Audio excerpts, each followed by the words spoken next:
मेष राशि वालों, स्वागत है आप सभी का मेष मंथन भिंड यूट्यूब चैनल में। बंधुओं, आज के इस कार्यक्रम को देखने वाले का भाग्य 100% गारंटी के साथ बदलेगा, क्योंकि आज हम जो ज्ञान का अनमोल खजाना आपके लिए लेकर आए हैं वह आपको कोई बता ही नहीं सकता है, क्योंकि यह शास्त्रों की गहराई से निकाला गया एक अनमोल हीरा है। जी हाँ बंधुओं, तो अब ध्यान से सुनिए। आपके जीवन में पैसा न केवल आएगा बल्कि इसकी बारिश होगी। हर तरफ से आपके पास पैसा आएगा और पैसे रुपए को लेकर आपके जीवन में जो भी कष्ट और परेशानियां हैं वे सब आपके देखते देखते ही गायब हो जाएंगी। हम इस बात का दावा करते हैं। बस आपको करना यह है कि जब भी आप घर से बाहर निकलें, अपने काम धंधे व्यापार पर जाने के लिए या नौकरी वगैरह पर जाने के लिए, तो इस एक दिव्य चीज को चुपचाप खाकर घर से बाहर निकलना है। जी हाँ बंधु, आपके जीवन में हर तरफ से पैसे की ऐसी आवक होगी कि आप पैसा गिनते गिनते थक जाओगे, लेकिन पैसा आना बंद नहीं होगा। जी हाँ बंधु, जीवन भर का दुख दर्द चुटकियों में मिट जाएगा। यह कोई साधारण चीज नहीं है। इस चीज के बारे में तो हमारे वेद और पुराणों में भी कई बार जिक्र मिलता है। प्राचीन काल में आपने सुना होगा कि जब कोई बड़ा व्यापारी या राजा किसी विशेष मनोकामना को लेकर या फिर व्यापार पर निकलता था, तो वह अपनी पूरी तैयारी करके निकलता था और घर से बाहर निकलने से पहले कुछ न कुछ जरूरी चीजें अवश्य ही खा कर निकलता था। जैसे कि सामान्य तौर पर आपने दही, शक्कर या फिर मीठी खीर के विषय में सुना ही होगा, लेकिन यह एक चीज उन सब चीजों से भी 1000 गुना ज्यादा शक्तिशाली है। जी हाँ बंधुओं, तो जयकारा बोलो माता रानी का। जगत माई महामाई माँ भद्रकाली की जय बोलो। माता रानी के सांचे दरबार की जय बोलो। बंधुओं, आज आपको इस एक चीज के बारे में ज्ञान होना बेहद आवश्यक है।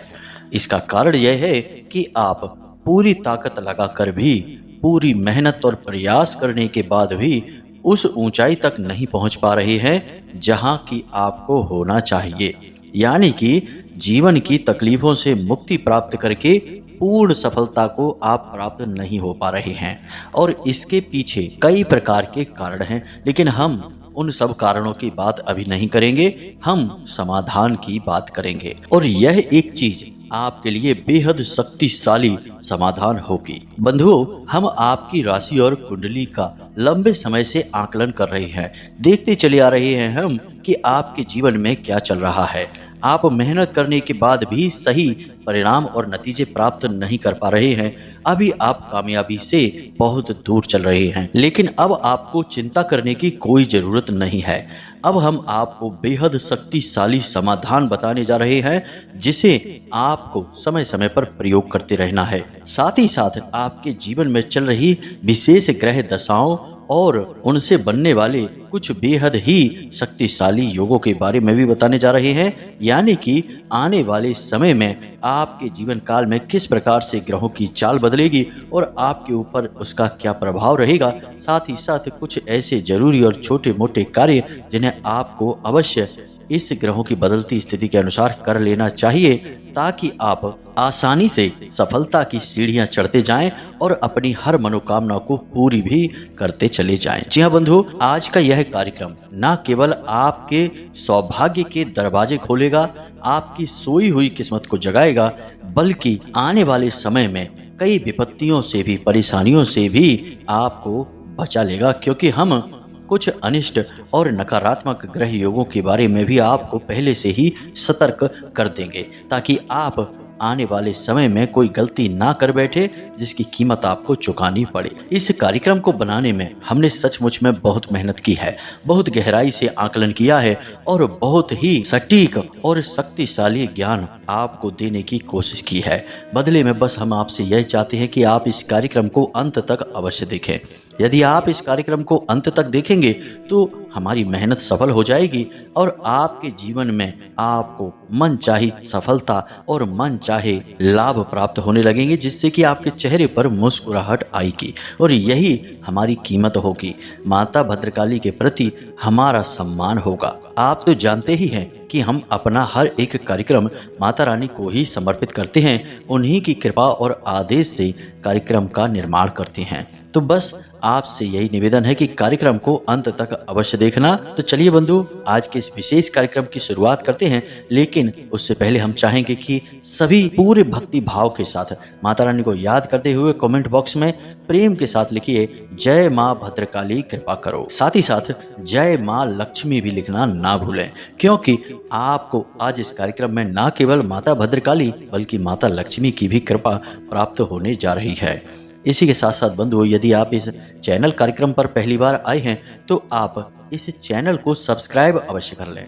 ऐसा करते ही आप न केवल हमारे बल्कि माता रानी के भी दिव्य परिवार के सदस्य बन जाएंगे और फिर माता रानी की सीधी कृपा आपको प्राप्त होनी शुरू हो जाएगी। तो चलिए जल्दी से चैनल को सब्सक्राइब करिए, फिर आगे बढ़ते हैं। तो बंधुओं, अब ध्यान से सुनो। अगर आपके जीवन में परेशानियां हैं, कष्ट हैं, दुख और तकलीफें हैं और मनचाही सफलता आपको प्राप्त नहीं हो पा रही है, तो इस बात का सीधा सा मतलब यह है कि कहीं ना कहीं किसी न किसी प्रकार की या तो आपके कार्यों में ही कमी रह जाती है या फिर किसी प्रकार की भयंकर नकारात्मकता ने आपको घेर रखा है। कभी कभी दोनों स्थितियां ही बनती हैं। कुल मिलाकर देखा जाए तो अंतिम निष्कर्ष यही होता है कि हर काम को पूरी मेहनत से करने के बाद भी अंत में परेशानी का सामना करना पड़ता है। तो बंधुओं, एक विशेष बात जो कि ज्योतिष शास्त्र में बहुत ही मजबूती के साथ प्रभावशाली तरीके से बताई जाती है कि आपको कोई भी शुभ कार्य उस समय नहीं करना है जब राहुकाल चल रहा हो। अब यह राहुकाल क्या होता है, तो जरा इसे आप ध्यान से समझिए, क्योंकि राहुकाल के समय आप कितनी ही ताकत के साथ, कितना भी दिमाग लगाकर, कितनी भी तरकीबों के साथ कार्य करने की कोशिश करेंगे, उसमें आपको सफलता प्राप्त नहीं होगी। फिर चाहे आप काम धंधे व्यापार की बात करें या फिर किसी यात्रा पर जाने की बात करें या किसी से किसी प्रकार की डील की चर्चा करने जा रहे हैं, हर काम में आपको असफलता ही प्राप्त होगी। दिन का यह सबसे ज्यादा नकारात्मक और हानिप्रद काल कहा गया है। अब यह राहु काल कब होता है, जरा इसे भी ध्यान से समझिए। तो हफ्ते के 7 दिन, महीने के पूरे 30 दिनों तक यह राहु काल एक निश्चित समय पर होता ही है। जी हाँ बंधु, अब इसे आप कुछ इस प्रकार से समझ सकते हैं कि दिन में हर एक समय पर हर एक अलग ग्रह की दशा चल रही होती है, यानी कि 9 ग्रहों में से किसी न किसी एक ग्रह का विशेष समय चल रहा होता है, जिसे हम चौघड़िया कहते हैं। तो एक चौघड़िया ऐसी होती है जिसे राहु काल माना जाता है, यानी वह राहु का समय होता है। उस समय किसी भी कार्य को करने से सफलता प्राप्त नहीं होती है। अब यह राहु काल जो होता है यह एक जैसा नहीं होता है, हर दिन का एक अलग राहु काल निश्चित किया जाता है। जैसे कि रविवार के दिन शाम को 4:30 बजे से, यानी 4:30 से 6 बजे तक का 1.5 घंटे का होता है। अब राहु काल होता ही 1.5 घंटे का है, प्रतिदिन यह निश्चित 1.5 घंटे का ही रहता है, घटता बढ़ता नहीं है।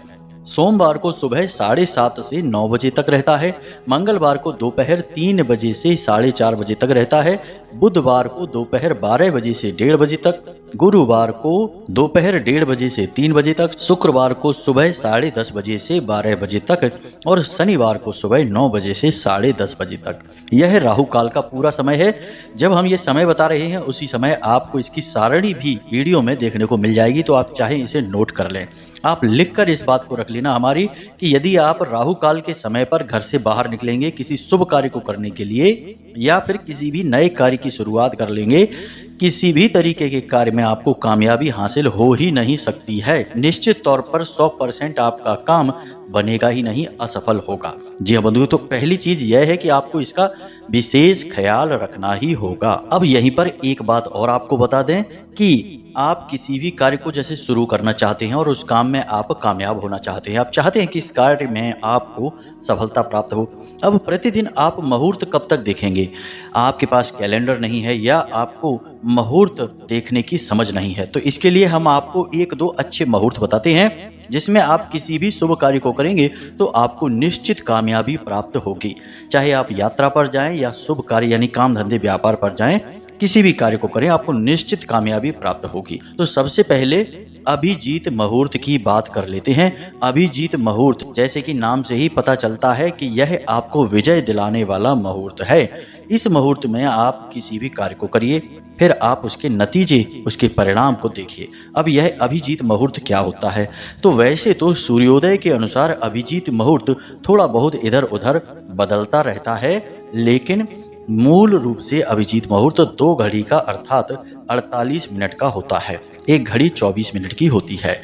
अब पूरे 365 दिन सामान्य तौर पर अभिजीत मुहूर्त 11:45 से 12:45 या 30 मिनट तक रहता है, यानी कि यह बदलता रहता है। तो आप इस तरह समझ सकते हैं कि 11:15 से लेकर और 12:30 बजे के बीच के समय को अभिजीत मुहूर्त कहते हैं। अब 2-4-5 मिनट आगे पीछे यह बदलता रहता है सूर्योदय के अनुसार, लेकिन यह समय लगभग फिक्स रहता है। और हम दोपहर के समय की बात कर रहे हैं, इसे आप याद रखना, यानी आप इसी समय पर किसी अच्छे कार्य को करिए। अब अभिजीत मुहूर्त की भी कुछ विशेष पाबंदियां हैं, जैसे कि अभिजीत मुहूर्त में आपको दक्षिण दिशा में यात्रा नहीं करनी है। दूसरा कि इस मुहूर्त में आपको जुआ, शराब, पर स्त्री गमन और वेश्यावृत्ति जैसे गलत कार्य यानी किसी भी तरह के नकारात्मक कार्य को स्वीकृति नहीं देनी है। कारण इसका यह है कि यह पवित्र समय काल है और पवित्र समय काल की यह अनिवार्यता होती है कि आप इस समय पर सही कार्य ही करें, गलत कार्य ना करें। तो इसे आप जरा ध्यान रखना। बाकी शुभ कार्य आप सारे के सारे इस समय पर कर सकते हैं। इसी प्रकार अमृत काल भी एक ऐसा समय है जब आप किसी भी बड़े से बड़े शुभ कार्य को कर सकते हैं और इसका आपको पूरा फल प्राप्त होगा। हर हालत में आपको सफलता मिलेगी ही मिलेगी, चाहे कुछ भी हो जाए। जी हाँ बंधु, ये दिन के वो समय होते हैं जो बने ही इसलिए हैं ताकि आपके जीवन में सफलता हासिल हो। इसीलिए आपने देखा होगा अक्सर जो बड़े लोग होते हैं, अमीर लोग होते हैं, वे हमेशा किसी न किसी ज्योतिषाचार्य के संपर्क में रहते हैं और अपने जीवन के हर एक काम को, चाहे वह छोटा हो या बड़ा हो, ज्योतिषाचार्यों से ही संपर्क करने के बाद ही पूर्ण करते हैं। और यह परंपरा आज से नहीं है। प्राचीन काल में भी राजा महाराजाओं और बड़े बड़े व्यापारियों के पास भी निश्चित ज्योतिषाचार्य और उनके महामंत्री हुआ करते थे जो इन ज्योतिष विद्याओं में पारंगत होते थे। तो वे हमेशा उन्हें सही मुहूर्त और काल का ज्ञान दिया करते थे। बिना मुहूर्त और काल के किए गए कार्य हमेशा असफल ही होते हैं। तो इस परंपरा को आपको भी मानना चाहिए, क्योंकि यह हमारी खुद की यानी हम भारतीय हिंदुओं की खुद की परंपरा है और यह निश्चित तौर पर सफल और बेहद ही शक्तिशाली विद्या पर आधारित है और 100% कारगर है। अब हम आपको इन काल और समय के बारे में क्यों बता रहे हैं, यह आपको जानना बेहद आवश्यक है कि अभी हम आपको किसी बहुत ही अच्छी और शक्तिशाली चीज के बारे में बता दें और आप उसका प्रयोग करना शुरू कर दें, लेकिन आप उसका प्रयोग गलत समय पर करेंगे तो 4 दिन आप सही समय पर प्रयोग करेंगे और उसके लाभ ले पाएंगे, लेकिन 5वें दिन आप या तो राहु काल में या फिर किसी गलत समय पर उस वस्तु का प्रयोग कर बैठेंगे और आपके सारे लाभ एक बार में ही समाप्त हो जाएंगे। क्योंकि राहु बेहद ही क्रूर ग्रह है, इसे राक्षस ग्रह कहा जाता है। यह आपके जीवन भर के तप, जीवन भर की मेहनत को कुछ ही समय में समाप्त करने की क्षमता रखता है। और वैसे भी आपने यह तो सुना ही होगा कि किसी भी चीज को बनाने में बहुत समय लगता है, बिगाड़ने में जरा सा समय लगता है। तो वैसा ही आपके साथ होगा। अब आप समझिए कि समय का महत्व कितना होता है।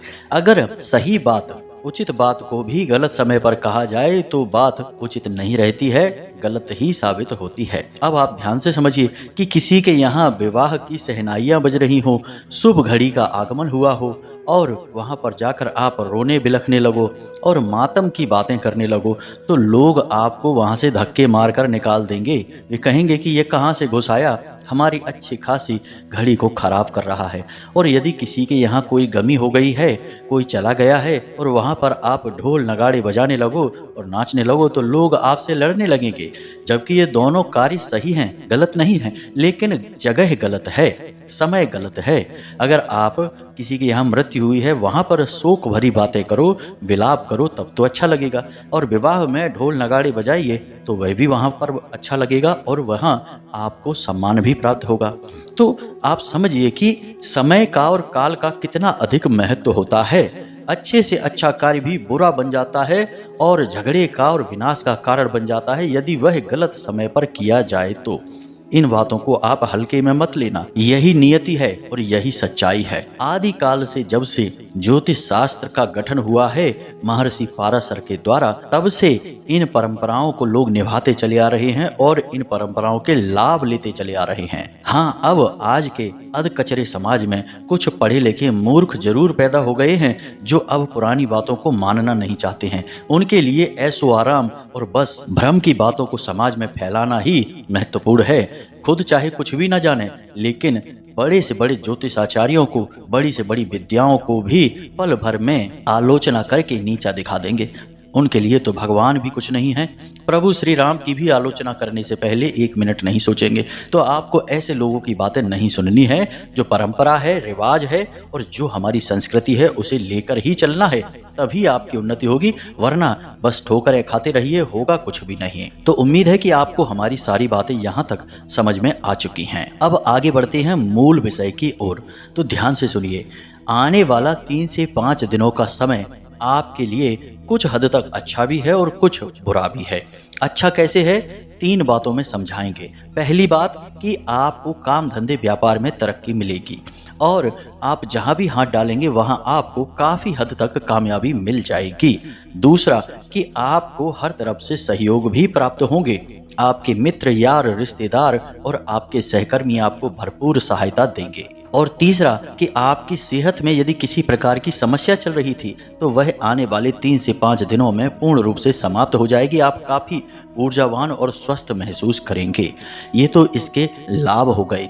अब हानियां भी हैं। हानि यह है कि यदि आपने अपने कार्यों को गंभीरता से नहीं लिया, क्योंकि ऐसा होगा कि आपका मन भटकेगा, गलत कार्यों की तरफ आपकी रुचि बढ़ेगी, क्योंकि सूर्य की केतु के साथ युति बनी हुई है तो आपकी रुचि नकारात्मक कार्यों के प्रति बढ़ेगी भी।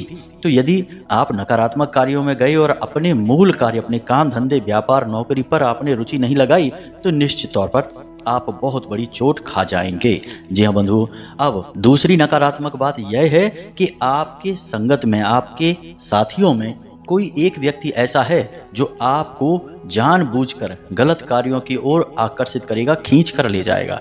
यानी आपके काम से आपका ध्यान हटाएगा और आपको कहेगा कि चलो आज पार्टी करते हैं, आज यहाँ चलते हैं, वहाँ चलते हैं, घुमाएगा, इधर उधर आपका समय खराब करेगा और आपके मूल्यवान समय को यूं ही चले जाने देगा, आपको उपयोग नहीं करने देगा। यानी मन का भटकाव, क्योंकि आपके धन भाव में राहु है और राहु देव आपको भटकाव करेंगे ही। आपको धन कमाने नहीं देंगे और कमाने भी देंगे तो उसका उपयोग नहीं, दुरुपयोग करवाएंगे।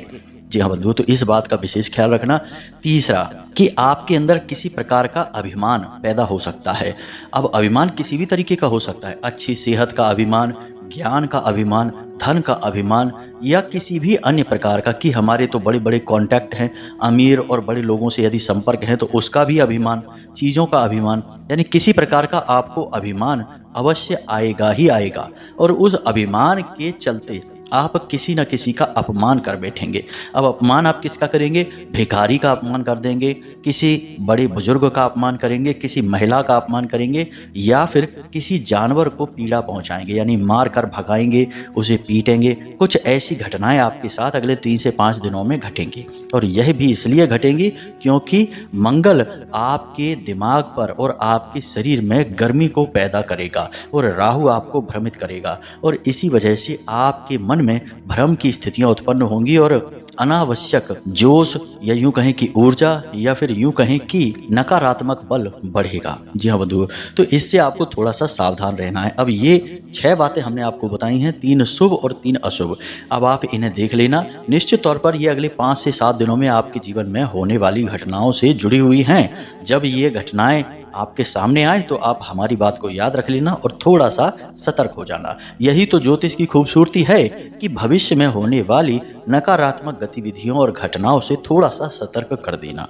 ज्योतिष यह कह देगा कि मानकर चलिए भविष्य में नजदीकी समय में 5 से 7 दिनों में एक दुर्घटना का योग है, तो आप दुर्घटना के योग की बात सुनते ही सतर्क हो जाएंगे। या तो वाहन खुद चलाएंगे नहीं, या फिर चलाएंगे भी तो बहुत ही सावधानी के साथ चलाएंगे, तो वह दुर्घटना या विपत्ति को आप टाल देंगे। यदि दुर्घटना हो भी जाएगी, क्योंकि यदि बहुत ही खतरनाक नकारात्मक योग है तो वह निश्चित तौर पर घटना को घटित करवाएगा ही, तब भी आप उसमें काफ़ी हद तक बच जाएंगे, बाल बाल बच जाएंगे। जी हाँ बंधु, यही ज्योतिष की खूबसूरती है। तो यहाँ तक आपको सारी बातें समझ में आ गई हैं। अब बात करते हैं उस एक चीज़ के विषय में। बंधुओं, यह एक चीज़ बेहद पवित्र है। विशेष विधि विधान के साथ इसका प्रयोग आपको करना है। समय और काल का विशेष ध्यान रखना है, और आने वाले 3 से 5 दिनों की जो भविष्यवाणियां हमने की हैं उनके बारे में भी थोड़ा सा सतर्क रहना है। जब आप चारों तरफ से सभी विचारों को सकारात्मक करके अपने जीवन में लागू करेंगे और आगे बढ़ेंगे, तब ही तो आपको कामयाबी मिलेगी। बंधुओं, याद रखना कि कामयाबी कोई चमत्कार नहीं है, कोई दुर्घटना नहीं है जो अचानक किसी के साथ घट जाती है। कामयाबी और जीवन में प्राप्त सुख कई सारी छोटी छोटी घटनाओं को मिलाकर बनाई गई एक श्रृंखला होती है। बिल्कुल वैसे ही जैसे कि एक दीवार यूं ही अचानक नहीं बन जाती है। छोटी छोटी ईंटों से, गारे से, सीमेंट से, कंक्रीट से मिलाकर बनाई गई एक लंबी चौड़ी श्रृंखला होती है, जिसमें कि हर एक चीज़ का महत्व है। यदि सीमेंट हटा दे तो दीवार गिर जाएगी, ईंटें ही नहीं होंगी तो दीवार कैसे बनेगी। तो सभी चीज़ों का महत्व है, तब एक बनी हुई दीवार स्पष्ट तौर पर दिखाई देती है। ठीक इसी प्रकार एक कामयाब, खुशहाल और बेहद ही आनंददायक जीवन के पीछे भी छोटी छोटी कई घटनाओं और क्रियाओं की एक श्रृंखला होती है, जिन्हें आपको साथ में लेकर चलना ही होगा। याद रखना बंधुओं कि ऐसे जादू और चमत्कार कभी नहीं होते कि बस एक चीज से रातों रात लखपति करोड़पति हो गए। यह तो केवल एक क्रिया या उपाय मात्र है, लेकिन आप इसके आसपास यदि पूरा वातावरण निर्मित नहीं करेंगे तो ये क्रियाएं भी निष्फल हो जाती हैं। तो अब ध्यान से सुनिए, आप जब भी अपने काम धंधे व्यापार पर घर से बाहर निकलते हैं तो मूल जरूरत जो आपकी है वह यह है कि आपका लोगों के ऊपर पूरा प्रभाव पड़े, आपकी बात काटी ना जाए और हर जगह आपकी हाँ में हाँ मिलाई जाए, और काम धंधे व्यापार में आपको विशेष धन लाभ हो। तो अब इसके लिए सबसे शक्तिशाली चीजों के बारे में ध्यान से समझिए। यह सबको मिलाकर एक चीज कहा जाएगा। तो एक पान का पत्ता, दूसरा इलायची यानी एक इलायची, और थोड़ी सी केसर या फिर हल्दी और थोड़ी सी मिश्री, इन चीजों को आपको मिलाना है। अब कैसे करना है यह प्रयोग, इसे ध्यान से समझिए बंधुओं। यह बहुत ही शक्तिशाली प्रयोग है और इसकी विशेषताएं क्या है इसे हम आपको अभी समझाने वाले हैं। तो धैर्य के साथ सारी बातों को समझें। यहाँ पर जो पान का पत्ता है वह बुध का प्रतीक है, और बुध क्या है? आपकी वाणी का ग्रह, आपकी बुद्धि का ग्रह और आपकी आमदनी यानी कि आपके काम धंधे व्यापार का ग्रह। इसी प्रकार आपने एक इलायची, हरी इलायची बोलते हैं, एक हरी इलायची ली है जो कि माता लक्ष्मी का साक्षात स्वरूप माना जाता है। इसी प्रकार आपने थोड़ी सी केसर, और यदि केसर नहीं है तो बिल्कुल जरा सी, एक चुटकी से भी कम, कुछ रेशा मात्र हल्दी ली है। अब यह हल्दी बृहस्पति का प्रतीक है, और बृहस्पति कौन है? ज्ञान के, बुद्धि के और तर्क शक्ति और समस्या समाधान के देवता। इन्हें देवताओं का भी गुरु कहा जाता है, देव गुरु बृहस्पति। तो ये बृहस्पति का प्रतीक हुए। इसी प्रकार आपने लिया है मिश्री। अब मिश्री है शुक्र का प्रतीक। आपने देखा होगा ना कि किसी भी शुभ कार्य की शुरुआत करने से पहले थोड़ा सा मीठा खा लेते हैं। अक्सर लोग इस प्रकार की बातें करते हैं, या कोई अच्छी घटना घटी तो मीठा बांटते हैं, तीखा या नमकीन क्यों नहीं बांटते? क्योंकि वह दरिद्रता का प्रतीक है, और मीठा माता लक्ष्मी का और शुक्र का प्रतीक होता है। तो आपने मिश्री ली है जो शुक्र का। अब यहाँ पर आपके 3-4 ग्रह मजबूती से सध रहे हैं, और माता लक्ष्मी की विशेष कृपा और आशीर्वाद भी आपको प्राप्त हो रही है। अब आपको यह प्रयोग करना कैसे है इसे जरा ध्यान से सुनिए। तो आपको एक दिन पहले ही पान के 2-3 पत्ते लाकर अपने घर में सुरक्षित स्थान पर रख लेना है। आप चाहें तो इसे फ्रिज में भी रख सकते हैं, खराब ना हो इस हिसाब से। अब सुबह के समय आप सोकर जागें, अपना कराग्रे मंत्र करें, पितृ देवताओं को और कुल देवी देवताओं को धन्यवाद करें। उसके बाद बिस्तर त्याग करके फिर सामान्य क्रियाओं को समाप्त करने के बाद, स्नान आदि करने के बाद पूजा घर में जाइए, और वहां पर माता लक्ष्मी के चरणों में इस सामग्री को बनाकर रख दीजिए। यानी पान के पत्ते का एक छोटा सा टुकड़ा लीजिए, उस टुकड़े के ऊपर इस सामग्री को रख दीजिए। और उसके बाद उसे वहीं रखी छोड़ दीजिए और साथ ही साथ गाय के घी का एक दीपक जलाइए। अब वहां पर खड़े होकर आपको इस विशेष मंत्र का जाप करना है। मंत्र कुछ इस प्रकार है, जरा ध्यान से सुने। ओम श्रीम ह्रीम श्रीम कमले कमलालये प्रसीद प्रसीद श्रीम ह्रीम श्रीम ओम महालक्ष्मी नमः। इस मंत्र का आपको बस मन में उच्चारण करना है। आप मुख से बोलकर भी कर सकते हैं, कोई निश्चित सीमा नहीं है। 21, 31, 11 जितने चाहे उतने उच्चारण आप कर सकते हैं, गिनने की भी आवश्यकता नहीं है। यह तो केवल आपकी मानसिक शुद्धता को बनाने के लिए है और माता लक्ष्मी की विशेष ऊर्जा को जागृत करने के लिए है जो इस सामग्री में समाहित होगी। बस अब इस प्रयोग को आप करके वहीं छोड़ दीजिए, दीपक को जलने देना है और आप अपने दैनिक कार्यों में लग जाइए। अब जब आप घर से बाहर निकलें तो इस सामग्री को आपको उठाकर खा लेना है। जी हाँ बंधु, इस सामग्री को आप साफ स्वच्छ प्लेट में ही रखना, यूं ही मत रख देना ताकि आप उसे खा सकें। अब आपको यह सामग्री को खा लेना है, मुंह में रखे रहना है और घर से बाहर निकलते समय आपको यह ध्यान रखना है कि आपकी दोनों नासिका छिद्र में से किस नासिका छिद्र से श्वास बाहर आ रही है। यदि दाहिने नाक से श्वास बाहर आ रही है तो आप दायां पैर बाहर रखेंगे और बाईं नासिका से श्वास बाहर आ रही है तो आप बायां पैर घर के बाहर निकाल लेंगे। बस इस क्रिया को आप करिए और फिर देखिए। मुहूर्त का तो आप ध्यान रखेंगे ही, हमने आपको बता ही दिया है। निश्चित तौर पर हर एक काम में आपको 100% गारंटी से लाभ मिलेगा। असंभव है जो आपको हानि हो जाए। हमारा खुद का भी व्यक्तिगत अनुभव है और हमने सैकड़ों हजारों लोगों पर ये प्रयोग करवा कर देखे हैं। सब जगह से परिणाम सकारात्मक ही प्राप्त हुए हैं। हमने आज के कार्यक्रम में सारी जानकारी आपको विस्तार से और बेहद ही सरल तरीके से समझाने की कोशिश की है। फिर भी यदि कोई प्रश्न आपके मन में उठे तो आप कमेंट करके पूछ सकते हैं, कोई चिंता की बात नहीं है। जो बातें हमने आपको बताई हैं मुहूर्त और काल के विषय में, उन बातों के चित्र भी आपको वीडियो में दिखाई देंगे, तो बेफिक्र होकर आप इन समय और काल का ज्ञान हासिल कर सकते हैं। अब इसी के साथ साथ आज के इस कार्यक्रम को समाप्त करते हैं। हमेशा हंसते रहिए, मुस्कुराते रहिए, सकारात्मक रहिए और माता रानी पर अपनी आस्था और विश्वास बनाए रहिए। दिन में एक बार मंदिर अवश्य जाइए, आपका उद्धार वहीं से होना है।